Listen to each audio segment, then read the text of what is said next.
Então, gente, voltamos, dando um tempinho aqui para quem tá vendo depois, que estiver chegando aí, vendo a gravação, eu só tô dando um tempinho para que o pessoal que participou da primeira parte também volte para a segunda.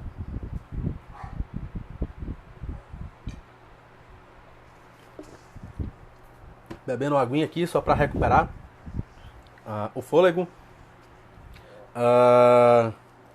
Vamos voltando, a galera tá chegando. Sejam bem-vindos de volta. Vamos concluir essas impressões, né? Eu acho que é muito bacana poder fazer isso. É um agradecimento que eu também faço, né, nessa divulgação do trabalho do Jung, mas também, né, a parceria da Editora Vozes, que me cedeu uma cortesia desse volume aqui. E aqui em Recife, né, particularmente é o meu parceiro, né, Neres, o representante da Voz aqui em Recife. Neres, meu amigo, muito obrigado pela parceria que a gente mantém até hoje. Então, essa live é impressões, né, reflexões sobre esse texto. E tudo que eu falei na primeira parte, né, tá envolvido, né, tá implicado na leitura que eu fiz dessa obra. E aí, eu recomeço, sabendo que eu fiz aquelas duas leituras, eu preciso comentá-las. Eu recomeço falando o seguinte: da mesma forma que a gente tem ainda, né, por fazer um verdadeiro trabalho erudito, não só sobre a obra do Jung, mas também uma verdadeira historiografia da psicologia. A gente ainda não tem uma verdadeira história da psicologia que respeite o peso que esse título traz, mas a gente ainda tem, né, problemas nas leituras, né, feitas acerca das relações interdisciplinares entre psicologia e outros campos do saber. Então, a principal delas, né, já que historicamente a psicologia descende dela, são as relações entre psicologia e filosofia, né? Eu acredito que o advento da psicologia enquanto ciência também causou aí a reboque um problema, né, de discussões interdisciplinares que precisam ser feitas de qualidade, né? E que nas graduações isso, eu falo da minha experiência, tá, gente? Se alguém vivenciou algo diferente, que bom! Mas, na minha experiência, as discussões, as interlocuções com o campo da filosofia não aconteceram. É muito comum você ver professor engajado aí numa leitura sociológica da psicologia do que numa interlocução entre a sociologia e a psicologia. Tá? Existem pessoas que fazem bons trabalhos sobre isso, existem. Eu sou aqui temerário em querer dizer que não existem, não sou. Tá? Honestidade intelectual existe para isso, né? Mas existe muita gente, né, que com a pretensão de ensinar psicologia social acaba muito mais ensinando sociologia na psicologia do que um pensamento psicológico na interface com a sociologia.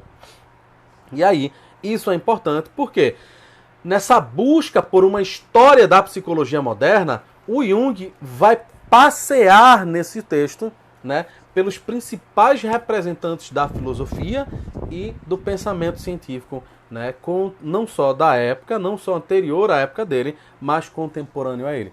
Então Jung vai entender que, notadamente, ele vai responder isso entre a primeira e a segunda palestra, principalmente na segunda, ele vai entender porque até o Renascimento, até pós-Renascimento, ali o advento do Iluminismo, né, porque até aquele período não existia uma ciência científica. E aí isso é muito massa para voltar para aquele tópico, aqueles dois tópicos, né, da primeira palestra e entender a proposta dele. Porque senão a gente incorre em um erro. O Jung vai responder, né, que tem ele vai dizer assim, que existe uma segunda questão, né? Ele responde duas questões, e a segunda questão diz respeito ao catolicismo. E aí a pessoa que escreveu, né, pergunta, né, se ele diria que se o catolicismo não seria uma psicologia. E a pergunta foi exatamente assim: por que o senhor argumentou em sua última palestra que a psicologia é tão moderna? Né? E aí Jung vai explicar que até antes, né, do iluminismo, quem supria as necessidades psicológicas das pessoas, né? E aí a gente vai ver todo esse período que a gente chama de Idade Média nesse sentido, com a filosofia escolástica, né, vai ser a figura de Jesus como Salvador e da igreja como representante maior. Era ela que oferecia aquilo que Jung também vai utilizar em seus textos como cura animarum, ou seja, cura da alma. E aí Jung vai colocar, né, vamos lá, corpo e alma são um só ser. Nós não sofremos em um pedaço isolado do todo. Se uma parte sofre, o todo sofre. Assim, a questão foi porque não existia uma psicologia na Idade Média. Olha, ele retoma a questão. A questão proposta foi porque não existia uma psicologia na Idade Média. Este é um uso errado do termo psicologia. As pessoas muitas vezes falam da psicologia de fulano, quando o que querem realmente dizer é psique de fulano. Então, na opinião dele, não só existe um erro, né, no uso da palavra psicologia, mas também existe o fato de que antes do iluminismo, quem curava a psique das pessoas era a religião. Tá? Esse é um ponto importante. Outro ponto fabuloso aqui, né, que eu acho que é bem polêmico nesse sentido, é que como ele faz esse recorte, retomando os pensadores, né, da filosofia desde o iluminismo, ele vai dar uma ênfase. E aí eu digo ênfase, porque não à toa ele falou, e esse é um texto que está registrado, principalmente na obra do Chandassani, né, de que Kant era o meu filósofo. Ou melhor, reformulando, Jung vai afirmar a um aluno do Instituto Zurique, né, que Kant é o meu filósofo.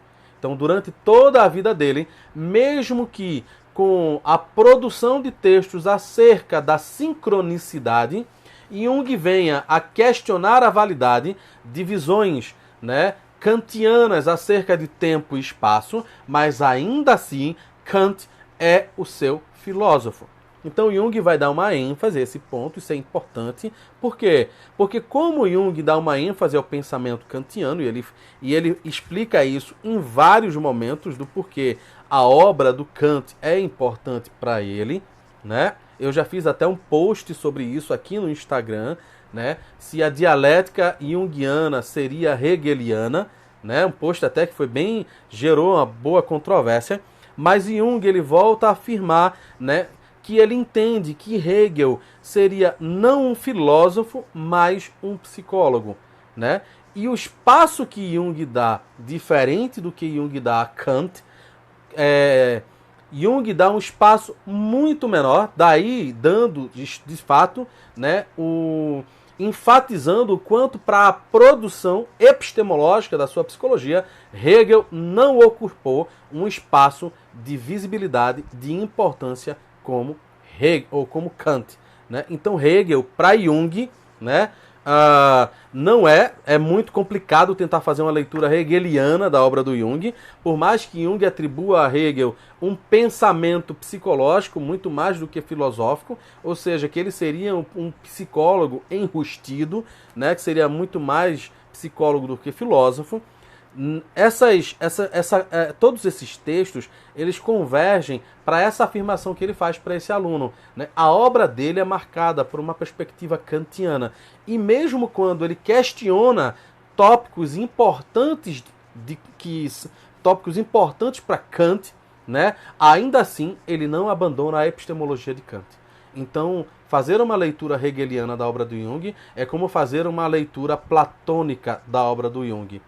Não dá muito certo, tá? Porque a perspectiva pela qual ele adota é muito específica, tá? Então esse é um ponto que eu queria trazer. Mas aí eu volto, né? Quando ele fala que chamei a psicologia que me propõe a discutir nessas palestras de psicologia moderna. Escolhi esse texto geral porque as questões em foco são de natureza muito geral. Ao invés de tratar de doutrinas específicas, e aí, de certa forma, ele vai tratar de algumas questões como essas nos seminários vindouros, né? Nos outros, principalmente quando ele vai falar sobre psicologia do inconsciente, depois ele vai falar sobre as questões do sonho na antiguidade e na modernidade, e ele entra ali nas discussões sobre o pensamento oriental e ocidental, né? Então são vários volumes onde ele vai ao longo desse curso, discutindo questões pertinentes para o que ele entende como uma verdadeira psicologia, ciência psicológica, mas que começam com essa instigação. Então, todo o texto que ele traz aqui, principalmente as palestras iniciais, são dedicadas a discutir sumariamente, tá, gente? Vamos lembrar, isso é um curso. Era um curso de 1 hora por semana. Então, vocês não vão encontrar aqui, e acho que essa é uma questão importante para essas duas citações que eu fiz dessa primeira palestra que Jung dá. O Jung não vai fazer uma discussão, ele não vai fazer um aprofundamento sobre os pontos específicos de cada filósofo. Ele vai simplesmente apontar, ele vai sinalizar quais os filósofos que ele entende que permitiram o surgimento da psicologia moderna e principalmente aqueles que têm correlação, aqueles que têm ponto de contato, que são extremamente vitais para entender o surgimento da psicologia do inconsciente, que não começa com Jung e nem começa com Freud. Descende dessa linhagem de filósofos que atinge ali um ponto alto com as obras de Carl Gustav Caros e com as obras de Eduard von Hartmann no campo da filosofia. E o Caros também trazendo suas contribuições para um pensamento psicológico do inconsciente. Então nem Freud inaugurou esse campo, nem Jung inaugurou esse campo. Eles são devedores de uma longa tradição de pensadores.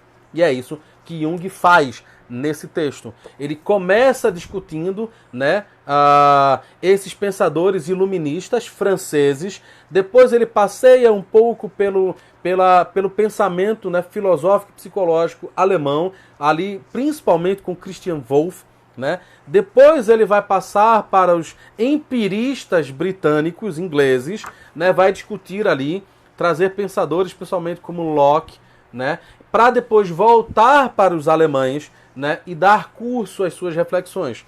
Para mim, um ponto importante e que marca a originalidade do pensamento dele, e justamente por isso ele acaba trazendo aí, né, para quem é muito cartesiano, embora eu deva não fomentar aqui, né, continuar a fomentar uma leitura equivocada de Descartes. Descartes é o bode expiatório da modernidade até hoje.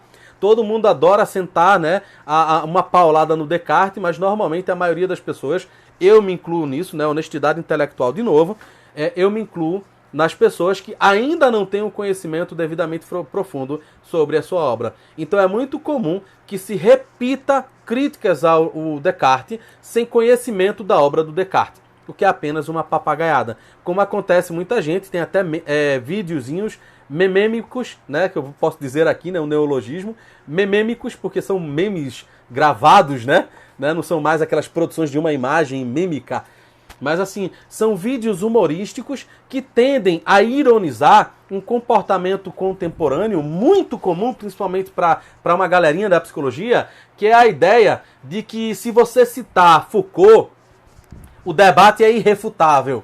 Ou seja, o ponto alto na discussão de muitas pessoas, seja sobre que tema, e você se parar com a acuidade, né, suficiente, você vai perceber que tem muitas pessoas que dizem: mas Freud disse isso, como se aquilo fosse a resposta final para o problema. Ah, mas Foucault disse isso. Ah, nossa, Foucault encerrou o problema, né? Adorno disse isso, Feuerbach disse isso, Hegel disse isso, né? Marx disse isso. E nossa, parece que assim, o pensamento panfletário alcançou ali a sua suma representação. No momento que você faz isso, todo mundo te entende, todo mundo cala, porque não tem mais o que discutir. Né? Eu vou discutir o quê? Ele citou Kant, ele citou Foucault, e aí trazendo para a psicologia do campo junguiano. Ele citou Hillman, pronto. Citou Hillman, acabou. Né? Citou Jung, meu Deus, acabou, não tem mais o que discutir. Não, a gente precisa amadurecer esse modo de entender. O Jung, ele vai fazer essa discussão. O Jung é irrefutável? Não. Qualquer outro que venha é irrefutável? Não. Mas para a gente entender o que ele se propõe, a gente precisa entender o mínimo sobre o seu projeto de pensamento, sobre as suas discussões epistemológicas acerca da psicologia. Então, esse livro aqui, esse livro abre uma discussão madura, epistemologicamente madura do pensamento junguiano acerca de uma psicologia do inconsciente. Então, ler esse livro é fabuloso, mas a gente também precisa tomar cuidado. Esse livro não é um texto produzido pelo Jung. Esse livro se compõe de notas de alunos, inclusive alunos que tinham... eu esqueci agora a palavrinha, rapaz. É uma palavra que eles explicam até aqui. Que eram seguidores, que eles tinham... Era uma determinada área de formação e acabava sendo também um ofício, que era a habilidade de conseguir ouvir e escrever ao mesmo tempo, né, com o máximo de fidelidade possível que alguém está falando. Eu esqueci exatamente aqui a palavra, eu até lembrei de anotar, mas isso acabou. Né? Então, assim, esse texto é um texto de notas, tá? Como os outros seminários, só que com uma grande diferença. Jung não corrigiu, Jung não passou nem a vista nessas correções. Isso aqui exigia um trabalho de mais de 30 anos de compilação. Pegaram notas de mais de 4 a 5 pessoas, inclusive notas de Barbara Hanna, só que as de Barbara Hanna, elas eram notas sintéticas, elas não eram notas descritivas. Elas não tentavam, né, expressar o pensamento do Jung tal qual foi dito. Né? Então aqui foi uma compilação de notas que redundaram nesse texto. Uma reconstrução, uma tentativa de reconstrução o mais fiel possível daquilo que Jung poderia ter dito, né, no momento em que proferiu cada uma dessas palestras dentro desse curso. Então, assim, Jung aqui, ele, quando retoma essa atividade docente, ele tem em vista justamente uma discussão, né, o mais acessível possível, porque ele percebe que o público dele vai ser um público bastante diverso, não vai ser só de especialistas em psicologia, e aí ele discutiria tecnicamente questões, mas é um texto acessível. Por isso que esse é um texto fabuloso, principalmente também para quem não conhece a obra do Jung. Por quê? Porque aqui o Jung tenta ser o menos técnico possível. Né? Então ele expressa livremente, como que faz aqui, que eu estou fazendo com vocês, né? nessa live de duas partes. Então o Jung se propõe a isso. E aí esse texto, e eu até retomo o fôlego para poder entrar numa culminância dessas impressões, esse é um texto fabuloso, primeiro, porque traz aí a importância desses pensadores, né? Ele traz aqui, você percebe que em toda a sua produção não existe nesse texto aqui, não culmina com a importância exagerada dada a Freud na formação do pensamento do Jung. Você percebe aqui que o trabalho do Jung não é só mapear, né, todos os autores que tiveram relevância para o surgimento de uma psicologia do inconsciente. Não só uma psicologia do Jung, mas uma psicologia do inconsciente. Mas ele também traz aqueles que foram extremamente importantes para ele, na sua formação, na sua leitura, naquele salto que ele dá, apoiado em Nietzsche, da psiquiatria para a psicologia moderna. Então ele faz toda essa revisão, né, histórica e filosófica com a finalidade de preparar-se para as discussões contemporâneas da psicologia. E aí eu vejo muita gente fugindo de uma boa formação em filosofia, achando que pelo fato da psicologia ter se separado da filosofia, ela não precisa mais do pensamento filosófico. Ledo engano. Então o Jung está trazendo nesse primeiro volume o início, né, desse curso que vai culminar numa extensa discussão do seu pensamento. É o pensamento dele que está aqui. É a visão dele de psicologia moderna. Não esqueçamos isso. Jung aqui não queria fazer uma história da psicologia como essa que ainda falta nas nossas bibliotecas. Ele não queria fazer uma história da psicologia como esse trabalho profissional que é feito hoje, mas ele queria resgatar uma história da psicologia, né, com base no seu pensamento filosófico também, para culminar nas discussões da psicologia do inconsciente que ele também estava propondo naquele período.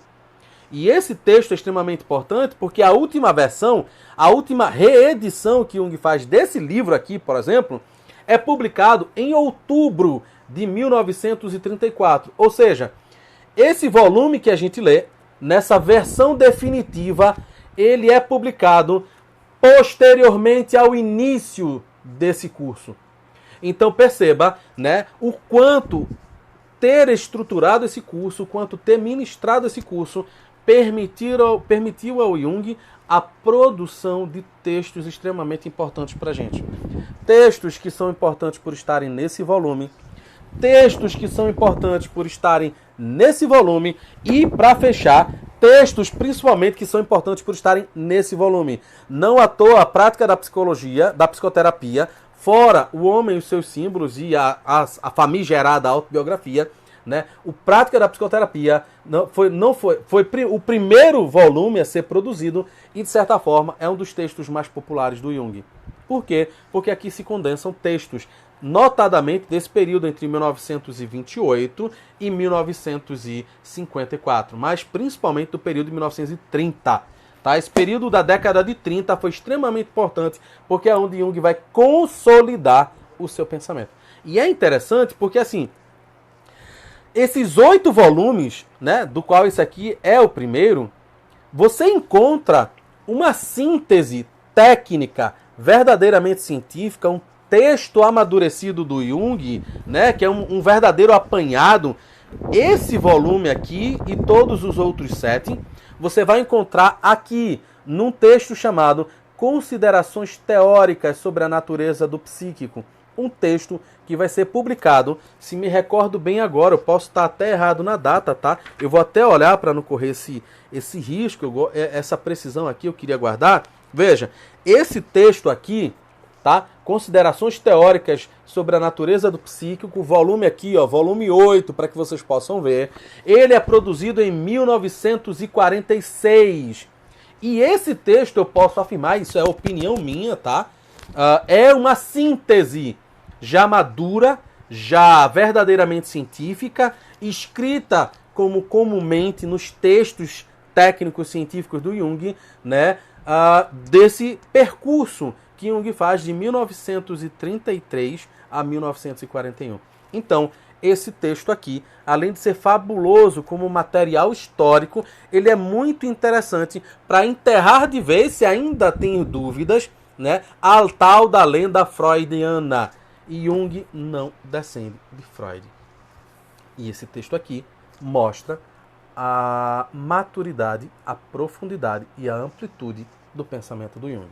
Então, essas eram algumas questões que eu queria trazer, né? Tem o fato aqui de Jung dedicar 5 capítulos à obra, né, de Justino Kerner, que é a Vidente de Prevorst, né? E aí os psicólogos, né, e as psicólogas de hoje que tem probleminhas com religião e religiosidade, espiritualidade, né, se coçariam todo a ler, porque pensaria, né, nossa, como é que um cientista vai dedicar 5 capítulos a uma obra, né, dita espiritualista? E Jung justifica. Ele está analisando essa obra pela perspectiva da psicologia.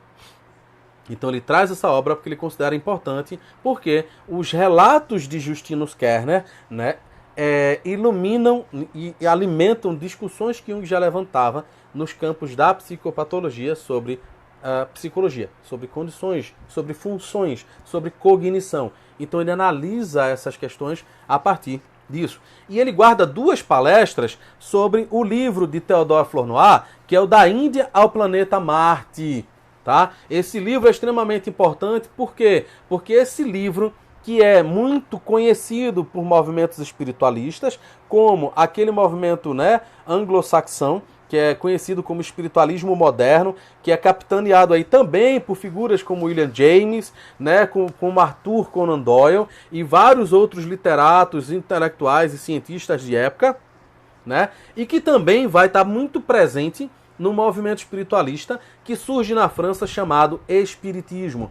Então, essa obra aqui, ela não marca só um ponto de intersecção que interessa esses 2 campos, espiritualismo moderno e espiritismo, mas também a psicologia. Por quê? Porque Theodore Flournoy é psicólogo.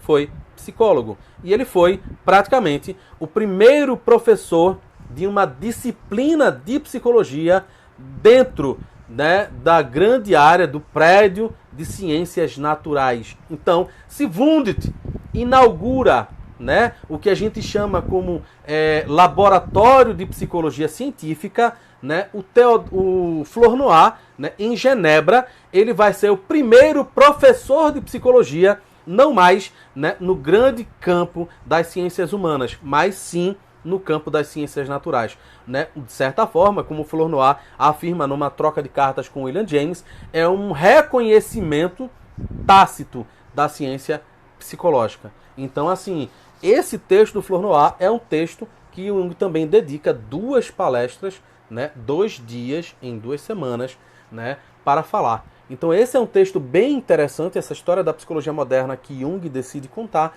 porque ele traz não só a sua filiação intelectual, mas também, né, dá margem para você, né, fundamentar a proposta de uma ciência psicológica a partir do que Jung está produzindo. E por isso que a afirmação que Jung traz lá no parágrafo 369, depois da leitura desse texto aqui, pode se tornar ainda mais evidente e explícita para qualquer incauto leitor da psicologia do Jung. Quando ele afirma que ele está escrevendo sobre psicologia, ele está pensando as condições de possibilidade da psicologia. Diferente de Freud, que não desejava produzir conhecimento psicológico, o Jung desejava e fez e produziu conhecimento psicológico de qualidade. Então o que eu queria nessas 2 partes da live era trazer essas reflexões. Por quê? Porque elas foram se consolidando à medida que eu ia lendo o texto. E esse é um texto que ainda esse ano eu lerei novamente. Por quê? Porque isso aqui é uma obra para estudo, né? Compreendendo a linguagem, né, acessível que Jung traz, compreendendo que, principalmente no final do livro, ele comete algumas imprecisões, mas que são imprecisões desculpáveis pelo fato de que ele estava trazendo um assunto não só muito inusitado, né, para a época, porque ainda sofria muitos questionamentos, mas também porque era um assunto novo para a maioria das pessoas. Então ele tentou ali equilibrar uma linguagem que buscasse, né, o rebuscamento filosófico e epistemológico, mas sem se prender a tamanho rigor. Ele falou como um bom professor, que fala sem se preocupar demais, sem pesar demais as palavras. Então aqui a gente vê um Jung acessível. Aqui a gente vê o Jung pesquisador e professor. Aqui é muito interessante. Esse é um livro muito bacana e que eu acredito, principalmente aqui no Brasil, a publicação dos demais volumes que compõem esse curso vão ajudar ainda mais, né, a compreender, a tornar patente, a tornar visível o projeto de psicologia do Jung. E por que não discutir o Jung como psicólogo nas universidades, não discutir o Jung como epistemólogo da psicologia é furada até hoje, tá? Então eu espero que tenha sido interessante para vocês. Agradeço a presença de todo mundo. Eu vou aqui só fazer, como todo mundo sabe, e é muito comum, eu vou fazer só um printzinho da imagem para que a gente possa, né, caminhar aqui para o encerramento. Eu agradeço a vocês, agradeço de novo a Vozes, né, porque me antecipou a leitura desse texto, né, com uma cortesia. É uma parceria que eu valorizo muito. E aí eu agradeço a vocês que me acompanharam até agora. Eu espero que tenha sido interessante, né? Esse vídeo esses 2 momentos vão ficar salvos não só aqui no Instagram, no IGTV, mas também vão ficar salvos, né, no meu canal que tem no YouTube. Quem quiser assistir, já tem algumas palestras que eu venho dando, inclusive sobre essas questões, né, que envolvem pensar epistemologicamente a obra do Jung, né? Assim, para quem já é um douto pesquisador da psicologia, né, tudo que eu falo não é para você, né, mas pode ser compartilhado com você. Se você quiser acrescentar, eu te agradeço, mas a minha fala é muito mais para aproximar o que eu tenho pensado agora dos meus colegas que iniciam, que estão na formação ou que ainda estão também nesse processo de amadurecimento do pensamento psicológico, como alguém que opera, né, instrumentaliza a ciência psicológica. Então eu espero que essa live tenha sido muito acessível para vocês, que tenha instigado a leitura. Esse livro do Jung é fabuloso, eu recomendo. Para quem não é da psicologia e tiver interesse, se você já tiver alguma bagagem da filosofia, te ajuda muito. Se tiver algum filósofo também interessado, eu acredito que essa leitura, né, ela não é uma leitura filosófica, então ela não está escrita nem foi falada de acordo com o rigor, né, filológico, filosófico, que a gente entende que é transmitido aí nas formações, nas graduações, mestrados e doutorados aí também da filosofia. Mas é um livro fabuloso para a gente entender todo esse contexto geral que fundamenta o pensamento do Jung. Então vou aqui fazer um printzinho, um momento só. Então, agora, momento foto, já passou. Eu espero de fato, se alguém tiver dúvidas, fique à vontade, comenta aqui no Instagram, comenta lá no YouTube também, manda um direct ou comenta no próprio vídeo e compartilha. Se você acha que esse vídeo pode colaborar para instigar em algum colega alguma leitura, um aprofundamento ou uma iniciação, né, nos textos do Jung, compartilha sem dó, tá? Nesse momento eu acho que assim, eu me coloco aqui honestamente, né, para entender que essa aqui é apenas algumas reflexões, mas se você achar que ela pode instigar alguém a estudar, a pesquisar e seguir aí nesse caminho de aprofundamento da obra do Jung, do pensamento psicológico em si, então compartilhe até doer o dedo, tá bom? Muito obrigado, gente. Fiquem bem. Boa quarta. E se você está me vendo, né, depois da gravação, né, eu espero que tenha sido esse percurso, tenha valido a pena até agora, que é mais de 1h30, né, de fala. Então, eu espero que de fato tenha sido bom. Eu fecho de fato. Deixa eu ver se tem aqui. Eu não preparei esse fechamento, mas assim, eu fecho convocando, né, a gente para essa leitura do Jung. E os últimos capítulos desse livro são bem interessantes porque Jung vai apresentar um diagrama em que ele vai colocar, né, um pensamento, né, voltado para a interioridade, para o inconsciente, e um pensamento voltado para a consciência coletiva. Ou seja, um lado, o espectro da esquerda para o inconsciente coletivo, o espectro da direita para a consciência coletiva. E a partir disso, colocando o ego no meio, ele vai traçar ali uma análise de algumas personalidades, né, como um monge chamado Nicolau de Fluit, né, chamado também Bruder Klaus, né, do Nietzsche. Ele vai trazer um pensamento sobre o Freud, né, e ele vai trazer outras personalidades que ele coloca aí numa análise, né, da personalidade dessas figuras. Então, assim, eu espero que realmente tenha sido muito bom para vocês, que tenha sido instigante. E Vozes, por favor, publica logo o resto. Publica, porque a gente está sedento de saber, a gente precisa dessas obras. Inclusive aquelas que eu falei, né? Do Kirsch, né? Da Von Franz, o próprio Chandassani tem 2 livros que precisam ser publicados. Um, né, sobre o Jung sendo literalmente estripado pelos seus biógrafos, né? E uma outra obra aí, né, problematizando quem é Jung. Então, enfim, obrigado. Se quiser conhecer mais o que eu tenho apresentado, vê as postagens, vai no YouTube, lá tem vídeos. E a gente se vê numa próxima. Eu ainda pretendo fazer antes do final do mês. Talvez eu faça uma live aqui, né? Ou talvez seja no início do mês que vem, uma live, né, sobre o que eu venho pensando sobre a questão do suicídio. Eu já tenho lives sobre isso, né, na perspectiva do Jung, em outros canais, em outros lugares. Mas eu vou fazer uma live para deixar aqui no IGTV, no meu IGTV, para oportunizar para quem vier visitar a minha página também poder acessar esse material. Enfim, agora eu encerro de verdade. Um abraço e fiquem bem, né? Se cuidem, usem máscara, tomem cuidado, mas também tomem cuidado com o excesso de informação. Tomem cuidado na hora de filtrar isso. Tem muita gente adoecendo aí psicologicamente e tem muita gente se tornando intransigente e intolerante por conta do excesso de informação. Lembremos, liberdade é uma questão extremamente delicada. Se eu tenho liberdade de falar, o outro tem liberdade de replicar e eu não posso achar ruim, né? Então vamos tomar cuidado com o que a gente fala, mas vamos se cuidar e compartilhar esse cuidado. Se você acha que não corre mais risco porque já foi contaminado pelo vírus, beleza, mas pelo menos se preocupa eticamente pelo outro, né? Você pode, no fim das contas, a gente ainda tem uma extensa pesquisa a ser feita acerca do Covid, mas a gente não sabe até que ponto alguém que já foi contaminado pode vir a ser foco de novas contaminações. Enquanto a gente não tem certeza com relação a isso, vamos nos resguardar, tá? Um abraço, fiquem bem.